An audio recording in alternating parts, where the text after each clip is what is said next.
আল্লাহ আমার রব, এই রবি আমার সব, দামে দামে তন মনে তারি অনুভব। তোমার দুনিয়াতে আমি যেদিকে তাকাই, অথই নিয়ামতে ডুবে আছি সবাই। পাক পাখালির গানে শুনে তসবিহ কলো রব, তসবিহ কলো রব। আল্লাহ আমার রব, এই রবি। আসসালামু আলাইকুম, আলহামদুলিল্লাহ, আসসালাতু ওয়াসসালামু আলা রাসূলিল্লাহ। প্রিয় দর্শক, আপনারা যারা দেশে আছেন প্রবাসে, সবাইকে জানাই অনেক অনেক প্রীতি ও শুভেচ্ছা। শুরু হলো আরটিভি আয়োজিত এবং লাভ হলো নিবেদিত অনুষ্ঠান আপনার জিজ্ঞাসা। আপনাদের সাথে আছি আমি জয়নুল আবেদিন আজাদ। আর আপনাদের মনে জায়গা প্রশ্নের জিজ্ঞাসার জবাব দিচ্ছেন বিশিষ্ট আলেম ডক্টর মোহাম্মদ সাইফুল্লাহ। আসসালামু আলাইকুম ওয়া রাহমাতুল্লাহি ওয়া বারাকাতুহু। প্রিয় দর্শক, চলুন তাহলে জিজ্ঞাসার জগতে। শুরুতে একটি ইমেইল পাঠিয়েছেন আতাউর রহমান, বাগেরহাট, খুলনা থেকে। আপনার জিজ্ঞাসা, আমার প্রিয় অনুষ্ঠান, কয়েকটি প্রশ্ন করলাম। তাড়াতাড়ি উত্তর চেয়েছেন, আমরা তো তাড়াতাড়ি উত্তর দেওয়ার চেষ্টা করি, তবে সবার দিকে আমাদের খেয়াল রাখতে হয়। প্রিয় দর্শক, আপনার প্রথম প্রশ্নটি হলো, জান্নাতে মানুষের বয়স কত হবে? ধন্যবাদ আপনাকে। এখানে একটি হাদিস রয়েছে, আলেমদের মধ্যে কেউ কেউ দাঁড়াই বলেছেন। শেখ মোহাম্মদ আসুদ্দিন আলবানী রাহিমাহুল্লাহ তাআলা সহ একাধিক আহলুল হাদিস সহি বলেছেন, জান্নাতীদের বয়স হবে 33। জি, 33। জি। আরও লিখেছেন, কোন সূরাতে দুবার বিসমিল্লাহ আছে? সূরাত নামলে দেখতে পাবেন। যে কোন নবী সারা জীবন রোজা রেখেছিলেন? সারা জীবন কোনো নবী রোজা রাখেননি। সবচেয়ে সুন্দর রোজা রাখতেন দাউদ আলাইহিস সালাম। একদিন সিয়াম পালন করতেন, আরেকদিন ইফতার করতেন, অর্থাৎ সিয়াম রাখতেন না। জি। বহু নবীর পিতা কাকে বলা হয়? ইব্রাহিম আলাইহিস সালামকে বলা হয় তাকে আবুল আম্বিয়া। জান্নাতুল বাকি কি? জান্নাতুল বাকি কি? জান্নাতুল বাকি বলতে কোনো জান্নাত নেই, এটা প্রচলিত নাম। এটা একটা ভুল ধারণা। এটা হচ্ছে, এই জায়গার নাম হচ্ছে বাকিউল গারকাদ, মাকবারাতুল বাকি, বাকি কবরস্থান। এটাকে বাকিউল গারকাদ নামে পরিচিতি লাভ করেছিল, যেখানে মদিনার কবরস্থানকে, মদিনার যে প্রাচীন কবরস্থান, রাসূলুল্লাহ সাল্লাল্লাহু আলাইহি ওয়াসাল্লামের সময় এখানে লোকদেরকে কবর দেওয়া হতো, যেখানে সাহাবায়ে কেরামদের মধ্যে অনেকের কবর রয়েছে। তার মধ্যে সবচেয়ে নির্ভরযোগ্য সাহাবী উসমান ইবনে আফফান রাদিয়াল্লাহু আনহু কবর রয়েছে। তারপরে ওমর ইবনে খাত্তাব রাদিয়াল্লাহু আনহু কবর রয়েছে। এরপরে ইমাম মালিক রাহমাতুল্লাহর কবর রয়েছে। আরও অনেক সাহাবী, রাসূলুল্লাহ সাল্লাল্লাহু আলাইহি ওয়াসাল্লামের পরিবারের মধ্যে অনেকের কবর রয়েছে সেখানে। মানে এখানে ইমাম সামুদ্দি রহমতুল্লাহ তার কিতাবের মধ্যে উল্লেখ করেছেন যে প্রায় 10,000 সাহাবীর কবর রয়েছে। এদের নাম তো আর একজন করে উল্লেখ করা সুযোগ নেই, অনেক বিশাল। এই কবরস্থান হচ্ছে বাকিউল গারকাদ অথবা মাকবারাতুল বাকি, বাকি কবরস্থান। এটাকে জান্নাতুল বাকি বলা হয় না। আমরা জানলাম বিষয়টি সম্পর্কে। প্রিয় দর্শক, আমাদের হাতে আরও একটি ইমেইল পাঠিয়েছেন মোহাম্মদ বারিকুল ইসলাম হৃদয়, রংপুর হারাগাছ থেকে। লিখেছেন, ফরজ গোসল করার পর নাপাক লাগা পোশাক পরিষ্কার করা যাবে কি? এতে করে সে মানুষকে কি আবার ফরজ গোসল করতে হবে? এবং গোসল ফরজ হয়ে গেলে কি সে গোসল করার আগে কিছু খেতে পারবে বা রান্না বান্না করতে পারবে? কি প্রশ্ন? তিনটা প্রশ্ন। এক নম্বর হচ্ছে, যে ফরজ গোসল করার পরে নাপাক লাগা পোশাক কি পরিষ্কার করা যাবে? কোনো অসুবিধা নেই। পরিষ্কার করতে নিষেধ করবে কে? কেন নিষেধ করবে? তো এতে করে তো তাকে কি আবার ফরজ গোসল করতে হবে? না, প্রয়োজন নেই। গোসল শেষ, এখন কাপড় পরিষ্কার করতে হবে। ফরজ গোসল শেষ করে তিনি নাপাক লাগা কাপড় ধুতে পারবেন, পরিষ্কার করতে পারবেন, কোনো বাধা নেই, আর গোসল করার প্রয়োজন নেই। আরেকটি বিষয় উনি জানতে চেয়েছেন, গোসল ফরজ হয়ে গেলে কি সে গোসল করার আগে কিছু খেতে পারবে বা রান্নাবান্না করতে পারবে?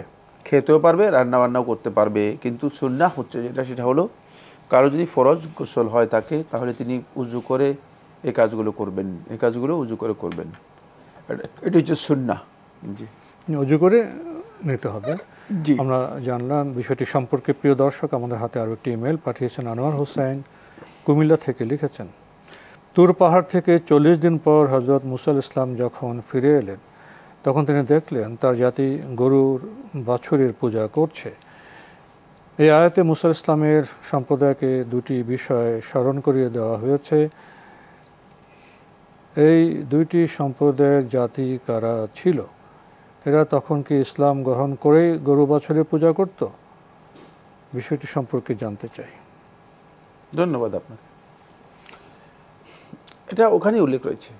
এরা মুসা আলাইহিস সালাতুর উপর ঈমান এনেছিল, কিন্তু শয়তান এসে তাদেরকে পরিচিত করেছে, বিভ্রান্ত করেছে। যখন মুসা আলাইহিস সালাম গিয়েছিলেন, সেখানে সব কথা বিস্তারিত রয়েছে, তখন 30 দিনের জন্য গিয়েছিলেন। আল্লাহ সুবহানাহু ওয়া তাআলা মুসা আলাইহিস সালামকে নিয়েছিলেন 30 দিনের জন্য। তো 30 দিন তো শেষ হয়ে গিয়েছে, 30 দিন শেষ, আর মুসা আলাইহিস সালাম আসেন না। ফাঁকে শয়তান একটা সুযোগ পেয়ে গিয়েছে। তখন শয়তান এসে সামেরীকে বলল যে, সামেরী, তোমাকে একটা পথ দেখিয়ে দিচ্ছি, একটা গোবাছুর তৈরি করো। তারপরে অনেক লম্বা বক্তব্য, যে গোবাছুর তৈরি করে, মানে এই গোবাছুরের মধ্যে বললো যে এই জিনিস ফুস করে দাও, এটা ফুস করে দিলে দেখবা যে গোবাছুর আওয়াজ করবে, গোবাছুর একটা আওয়াজ শুনে যাবে। এমন মানুষ মনে করবে যে মনে হয় এটাই মনে হচ্ছে যেন আমাদের মাবুদ। ঠিক তাই হলো। লোকদেরকে বোঝালো যে মুসা তো আসতেছে না, সম্ভবত মুসা আর আসবে না। শয়তান এইভাবে বলে দিল। তো সামেরী ওই মুসারই, মানে শয়তানেরই অনুচর, কারণ আমাদের মধ্যে তো শয়তানের অনুচর আছে। তো শয়তানের অনুচররা তখনও ছিল, যারা শয়তানের অনুসারী অনুচর, তারা প্রত্যেক যুগেই আছে। তো ওই সামেরী ঠিক সেভাবে শয়তান যেভাবে করেছে সেভাবে করলো, যেভাবে বলেছে সেভাবে করলো। এক পর্যায়ে গিয়ে কিছু সংখ্যক লোক সামেরীর অনুসারী হয়ে তারা বিভ্রান্ত হয়ে গেল এবং গোবাছুর পূজার দিকে দাবিত হয়ে গেল। তারাই পরবর্তী সময় মূলত মানে গোমাতার পূজারী বা এই ধরনের একটা পূজারী হিসেবে পৃথিবীতে আবির্ভাব ঘটেছে। এরা সবাই পথভ্রষ্ট ছিল। এবং মুসা আলাইহিস সালাম যখন এসে দেখলো যে এরা তো মানে ইত্তাখাজুল আজলা, তারা তো মানে গোবাছুরকেই মাবুদ হিসেবে গ্রহণ করে নিয়েছে, তখন মুসা আলাইহিস সালাম রাগান্বিত হলেন। তাদেরকে অনেককেই মুসা আলাইহিস সালাম কঠিন শাস্তি দিলেন। এদের মধ্যে কেউ কেউ তওবা করলো, আবার কেউ কেউ পালিয়ে গেল, তওবা করলো না। যারা তওবা করে নাই তারাই পরবর্তীতে মূলত এই ধরনের পূজার মধ্যে লিপ্ত রয়েছে।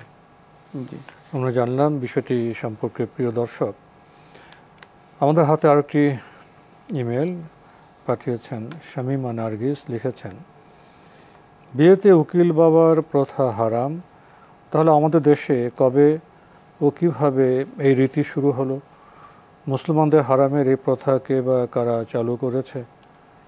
সবার গুনাহ কি ওই প্রথা আরম্ভকারীদের উপর পড়ছে?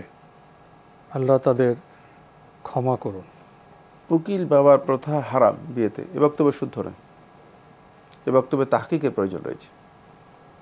দ্বিতীয় নম্বর বিষয় হচ্ছে, এই প্রথা কবে আবিষ্কৃত হয়েছে, কারা আবিষ্কার করেছে আমি কিচ্ছু জানি না। কারণ এটা আমার সময়, আমার জন্মেরও বহু আগ থেকে এইভাবে দেখা যাচ্ছে যে এই সমাজে প্রচলিত আছে। তো বহু আগ থেকেই মনে হয় এই সমাজে প্রচলিত আছে। তাহকিক করলে হয়তো কোনো ব্যক্তি বের করতে পারেন কি না আমার জানা নেই। কিন্তু যেহেতু বিভিন্ন কালচার থেকে, বিভিন্ন সংস্কৃতি থেকে আমাদের এখানে অনেক কিছু অনুপ্রবেশ করেছে, অনেক মিশ্রণ হয়েছে। সেই মিশ্রণ এবং অনুপ্রবেশের কারণেই হতে পারে যে সেখান থেকে এই ধরনের একটি টার্মোলজি এসে গিয়েছে। কিন্তু উকিল সে কোনোদিন বাবা হতে পারে না, নাউজুবিল্লাহ মিন যালিক। তাকে বাবা বলার ইসলামে কোনো বৈধতা নেই। সুতরাং এই কাজটি মোটেও শুদ্ধ নয়।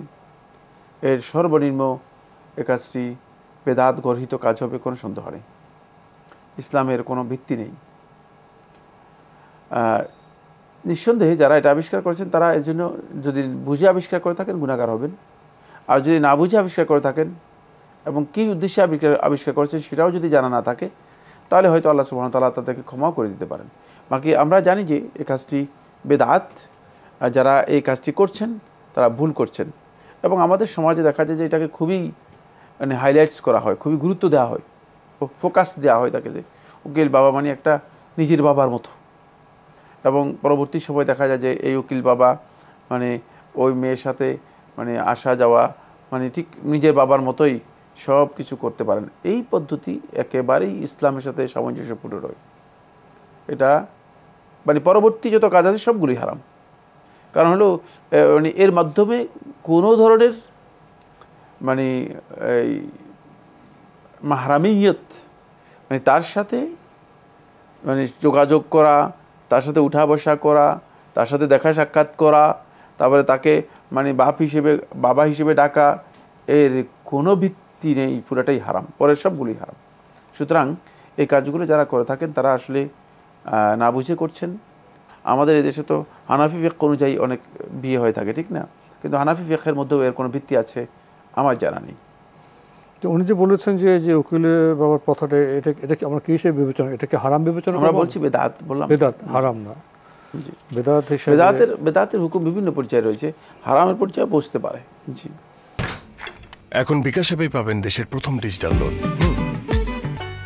আমাদের হাতে একটি ইমেল, যিনি পাঠিয়েছেন নাম প্রকাশে অনিচ্ছুক, লিখেছেন, কোরবানির মাংস সংরক্ষণের বা খাওয়ার কোনো নির্দিষ্ট মেয়াদ আছে কি?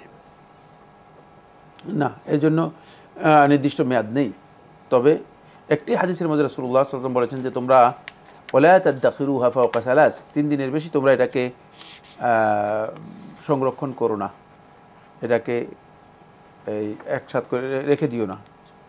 কিন্তু এই হাদিসটি মূলত একটা প্রেক্ষাপটে বলা হয়েছে। সেই প্রেক্ষাপটটি ছিল তখন একটা কিছু সংখ্যক লোক এসেছে, আসার পরে খাবারের অভাব দেখা দিয়েছিল। এই কারণে রাসূলুল্লাহ সাল্লাল্লাহু আলাইহি ওয়াসাল্লাম সাহাবায়ে কেরামদেরকে মানে যাতে করে খাবার লোকদের মধ্যে বন্টিত হয়ে যায় এবং সবার কাছে অ্যাভেলেবেল হয়ে যায়, এই জন্য রাসূলুল্লাহ সাল্লাল্লাহু আলাইহি ওয়াসাল্লাম খাবারের মানে ব্যাপকভাবে যাতে লোকদের মধ্যে পৌঁছে, এই কারণে বলেছিলেন এই বিষয়টি। বাকি কমন বক্তব্য কি? কমন বক্তব্য একটাই, সেটা হলো কোরবানির মাংস আপনি জমা করে রাখবেন নাকি কোরবানির মাংস করবেন? আপনি কি কোরবানি করলেন? কোরবানি কি করলেন? কোরবানি তো করেন নাই আপনি। আসলে আপনি হচ্ছে গরু জবাই করে আপনি নিজের কাছে জমা করে রেখে দিলেন। হ্যাঁ, অবশ্যই 3 দিন তো অনেক, 3 দিন পর্যন্ত খাবেন, তারপরে আবার জমা করে রেখে দেবেন 2-3 মাসের জন্য অথবা 1 বছরের জন্য।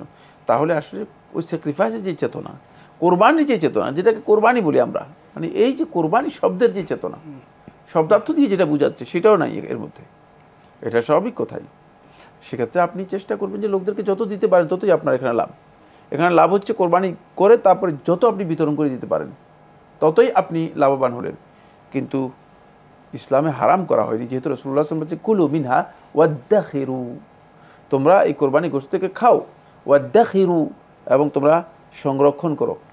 সংরক্ষণ করা যেহেতু অনুমতি আছে এবং সেটা যেহেতু মুকাইয়াদ বিল ওয়াক্ত, মানে সময়ের সাথে নির্দিষ্ট করা নেই, তাহলে সেক্ষেত্রে যদি কেউ বেশি সময় করেন গুনাহ হবে না। কিন্তু চেতনাগত দিক থেকে কোরবানি যেটাকে বোঝায় সেটা এখানে পাওয়া যাবে না।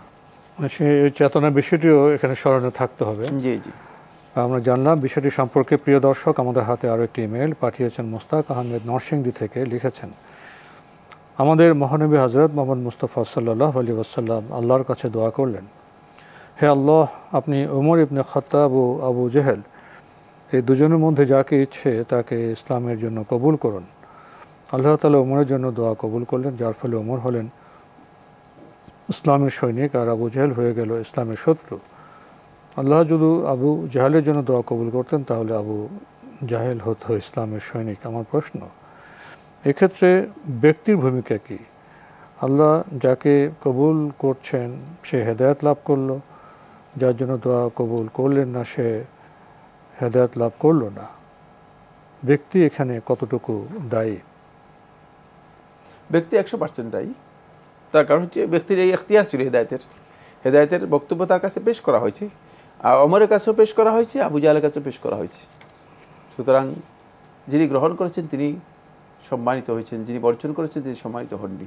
জি, আমাদের হাতে আরও একটি ইমেল, যিনি পাঠিয়েছেন নাম প্রকাশে অনিচ্ছুক, লিখেছেন, আমার 2 ছেলে, মা হয়ে আমি কিভাবে আল্লাহর দরবারে চাইব যেন আমার সন্তানরা নেকদার বান্দা হয়ে গড়ে ওঠে। আর যেন আমার মনের সব ন্যাক ইচ্ছেগুলো আল্লাহ পূরণ করেন। ন্যাক সন্তান আর ন্যাক ইচ্ছে পূরণের আমিলগুলো যদি দয়া করে বলতেন। ধন্যবাদ। সূরা ফুরকান ৭৪ নম্বর আয়াত, এটা বেশি বেশি করে পড়বেন। আর আল্লাহ তাআলার কাছে সালাত সহ যেই সমস্ত ওয়াক্তে দোয়া কবুল হয় থাকে, সেই ওয়াক্তে আল্লাহ রাব্বুল আলামিনের কাছে বেশি বেশি দোয়া করবেন। আর নেক সন্তানের জন্য শুধুমাত্র দোয়াই যথেষ্ট নয়, নেক সন্তানকে দুটি জিনিস দিতে হবে। এক নম্বর হচ্ছে তাকে আল্লাহ এবং তার রাসূলের সাথে সম্পৃক্ত করতে হবে। খালি দোয়া করলেন কিন্তু আল্লাহ এবং তার রাসূলের জ্ঞান দিলেন না, আল্লাহর পরিচয় জানালেন না, রাসূলের পরিচয় জানালেন না, ইসলাম সম্পর্কে কিছুকে জ্ঞান দিলেন না, কোরআন হাদিসের কোনো জ্ঞান দিলেন না, নামাজ শেখালেন না, নামাজও শেখালেন না, কিচ্ছু না, তাহলে কি শুধু দোয়া করলে চলবে না? মানে দোয়া করলে হবে না, এখানে দোয়ার সাথে এই কাজটা করতে হবে। এটা হলো প্রথম পয়েন্ট, আল্লাহ এবং তার রাসূলের সাথে তাদেরকে পরিচয় এবং সম্পৃক্ত করে দিতে হবে। তৃতীয় নম্বর পয়েন্ট যেটা, সেটা হচ্ছে তাদের এমন একটা পরিবেশে রাখতে হবে যে এই পরিবেশে তারা দিন থেকে, হেদায়েত থেকে বিচ্যুত না হয়। ঘরের মধ্যে সমস্ত সব কিছু ওপেন করে রেখেছেন, মদ ইচ্ছা করলে মদও খেতে পারতেছে, ইচ্ছা করলে জেনাও করতে পারতেছে, ইচ্ছা করলে খারাপ কাজও করতে পারতেছে, বা যে প্রতিষ্ঠান দিয়েছেন সে প্রতিষ্ঠানে যাই খুশি তাই করতে পারতেছে। হারাম মানে কাজ সেখানে একেবারেই হালাল করে রাখা হয়েছে, মানে অবাধ মেলামেশা মানে ছেলে মেয়ের রয়েছে। তাহলে এই পরিবেশের মধ্য থেকে আপনি নেক সন্তান আল্লাহ তাআলার কাছে দোয়া করতে চাচ্ছেন, কিন্তু আপনি কাজটা করেছেন ভুল। এজন্য অবশ্যই আপনাকে ঘর, সমাজ এবং প্রতিষ্ঠান যেখানে সন্তান গড়ে উঠবে, যেখানে সন্তান প্রতিপালিত হবে, এই জায়গাতে আপনাকে অবশ্যই সেই পরিবেশটা দিতে হবে যাতে করে সে হেদায়েতভ্রষ্ট হয় এমন কোনো কিছু সেখানে না থাকে। কারণ মানে সন্তান যাদের সাথে চলবে তারা যদি খারাপ হয় তাহলে আপনি এখানে শুধু দোয়াই করতে পারবেন, মানে আপনি তো তাকে আসলে ঠেলে দিয়েছেন জাহান্নামের দিকে, আর এখানে বসে বসে দোয়া করতে আল্লাহ জান্নাতে একবারে পরিপূর্ণরূপে সুন্দরভাবে ঢুকিয়ে দাও। আপনি জাহান্নামের রাস্তায় উঠে দিয়ে জান্নাতের দোয়া করছেন, এটা তো আল্লাহ তাআলার কাছে একটি মহাল দোয়া, নাজায়েজ দোয়া, হারাম দোয়া। কিছু কিছু দোয়া আছে হারাম, তোর মধ্যে এটা একটা হারাম দোয়া, যেটা হলো মানে যেটা আল্লাহ সুবহানাহু ওয়া তাআলা সুন্নাহের পরিপন্থী পরিপূর্ণরূপে, সেই ধরনের দোয়া করা এটি হারাম, জায়েজ নেই। আমরা জানলাম বিষয়টি সম্পর্কে। প্রিয় দর্শক আরও লিখেছেন, তাহাজ্জুদের সময় তাহাজ্জুদ নামাজ পড়তে পড়তে যদি ফজরের ওয়াক্ত হয়ে যায় তাহলে তাহাজ্জুদ নামাজ হবে কি? তাহাজ্জুদের সওয়াব পাওয়া যাবে কি? হ্যাঁ, কোনো অসুবিধা নেই। তাহাজ্জুদ পড়তে পড়তে যদি ফজরের ওয়াক্ত ঢুকে যায়, এতে তাহাজ্জুদের সওয়াব পেতে কোনো অসুবিধা নেই, কিন্তু ফজরের ওয়াক্ত হওয়ার পরে তাহাজ্জুদ পড়বেন না। জি, সালাতটা আগে শুরু করতে হবে, সালাত আগে শুরু করতে হবে। জি, আমরা জানলাম বিষয়টি সম্পর্কে। প্রিয় দর্শক, আমাদের হাতে আরও একটি ইমেল, এগুলি আগের ইমেল। আপনার একটি প্রশ্ন রয়ে গিয়েছিল, পাঠিয়েছেন মোস্তাক আহমদ নরসিংদী থেকে। লিখেছেন, বিয়ের দেনমোহরে যদি স্ত্রীর আপত্তি না থাকে, স্ত্রী যদি মাফ করে দেয়, তাহলে দেনমোহর আদায় না করলে কোনো গুনাহ হবে? দেনমোহর যদি মাফ করে দিয়ে গুনাহ হবে কেন? গুনাহ হবে না। মাফ করে দিলেন, মাফ করে দিলে মাফ হয়ে যাবে, গুনাহ হবে না। মাফ করে দিতে পারেন। সেই স্ত্রী সত্যিকার স্ত্রী অথবা সত্যিকার মানে হক সম্পর্কে সচেতন, যে আসলে যতটুকু সম্ভব ততটুকুর উপর সন্তুষ্ট হয়, বাকিটা মাফও করে দিতে পারেন। জি, আমরা জানলাম বিষয়টি সম্পর্কে। প্রিয় দর্শক, আমাদের হাতে আরও একটি ইমেল পাঠিয়েছেন মোহাম্মদ সুজন। লিখেছেন, ছোট বাচ্চাদের বিভিন্ন অনিষ্ট থেকে হেফাজতের জন্য সুতা পরে গলায় বেঁধে দেওয়ার হুকুম কি? না, এটি ছোট বাচ্চাদেরকে অনিষ্ট থেকে বাঁচার জন্য গলায় তাগা অথবা সুতা বেঁধে দেওয়া শিরক। যদি কেউ বেঁধে দেন তাহলে তিনি শিরক করলেন, এটা শিরক আসগর, ছোট শিরক। এটা সম্পূর্ণরূপে নিষিদ্ধ, সম্পূর্ণরূপে নিষিদ্ধ। আমরা দেখেছি ছোটো বাচ্চাদেরকে বিভিন্ন ধরনের, কেউ তাগা লাগায় দেয়, কেউ এটা কি বলা হয় তাকে টিপ দিয়ে দেয়, কেউ মানে আরও কিছু মানে মানে অনেক কিছু লাগিয়ে দেয়। এই যে লাগানো, তাদের ধারণা হচ্ছে এগুলো লাগালে অনিষ্ট থেকে, ক্ষতি থেকে, অথবা কারো বদনজর থেকে, অথবা কোনো প্রকার আসাদ থেকে, জিনের আসাদ থেকে নিজেকে রক্ষা করতে পারবে। এই বক্তব্যগুলো সম্পূর্ণ মিথ্যা এবং এই কাজটি সম্পূর্ণ শিরক আসগর। জি, আরও লিখেছেন, আমাদের এলাকায় কোনো শিশু জন্মগ্রহণ করলে একটা বিশেষ গাছের অংশ নিয়ে গলায় ঝুলিয়ে দেওয়া হয় এবং বিশ্বাস করা হয় এতে নিউমোনিয়া রোগ হবে না। বালিশের নিচে লোহার গুঁটি রাখা হয় যাতে শয়তান কোনো ক্ষতি করতে না পারে। এছাড়া গর্ভবতী গরু ছাগলের গলায় লোহার গুঁটি বেঁধে রাখা হয় যাতে বাচ্চা নষ্ট না হয়ে যায়। অধিকাংশ মানুষ এইসব বিশ্বাস নিয়ে জীবনযাপন করে এবং ইবাদত বন্দেগীও করে। আমার প্রশ্ন হলো, উপরের কাজগুলো যদি ইমানের পরিপন্থী হয় তাহলে ইবাদত বন্দেগী কতটুকু গ্রহণযোগ্য হবে? না, ইবাদত তো হবেই না, ইবাদতের ভ্যালুই পাবে না। অবশ্যই সেগুলো ইমানের পরিপন্থী এবং এই সবগুলোই শিরকি আকীদা, শিরকি কাজ। যদিও ছোট ছোট শিরক হয়, কিন্তু কোনো সন্দেহ নেই এগুলো যদি আকীদার সাথে মিশে যায়, আপনি যে স্টেজে বলেছেন বা যেভাবে আপনি বর্ণনা করেছেন সেখান থেকে স্পষ্ট বোঝা যাচ্ছে যে এগুলো আকীদার সাথে জড়িত। মানে এগুলো শুধুমাত্র মানে আমল নয়, আমলের সাথে আকীদাও জড়িত। যে এই জিনিসগুলোই মূলত কী করে, মানুষদেরকে পরিত্রাণ দেয়, এই জিনিসগুলোই ক্ষতি থেকে বাঁচায়, এই জিনিসগুলোর কারণেই এই ছেলেটা বেঁচে আছে, নাউযুবিল্লাহ মিন যালিক। তাহলে তো এটা ভয়ঙ্কর আকীদা। মানে যেভাবে উল্লেখ করেছেন এভাবে শিরকে আকবর হবে। শিরকে আসগর হবে কখন? আপনি আকীদা করবেন যে না আল্লাহ তাআলা ক্ষমা করবে, আল্লাহ তাআলা রক্ষা করবে, কিন্তু এই জিনিসটাকে আমি অবলম্বন হিসেবে গ্রহণ করেছি, তাহলে এটা শিরকে আসগর হবে। কিন্তু আপনি যেভাবে বলেছেন এভাবে পুরোটাই শিরকে আকবর হবে।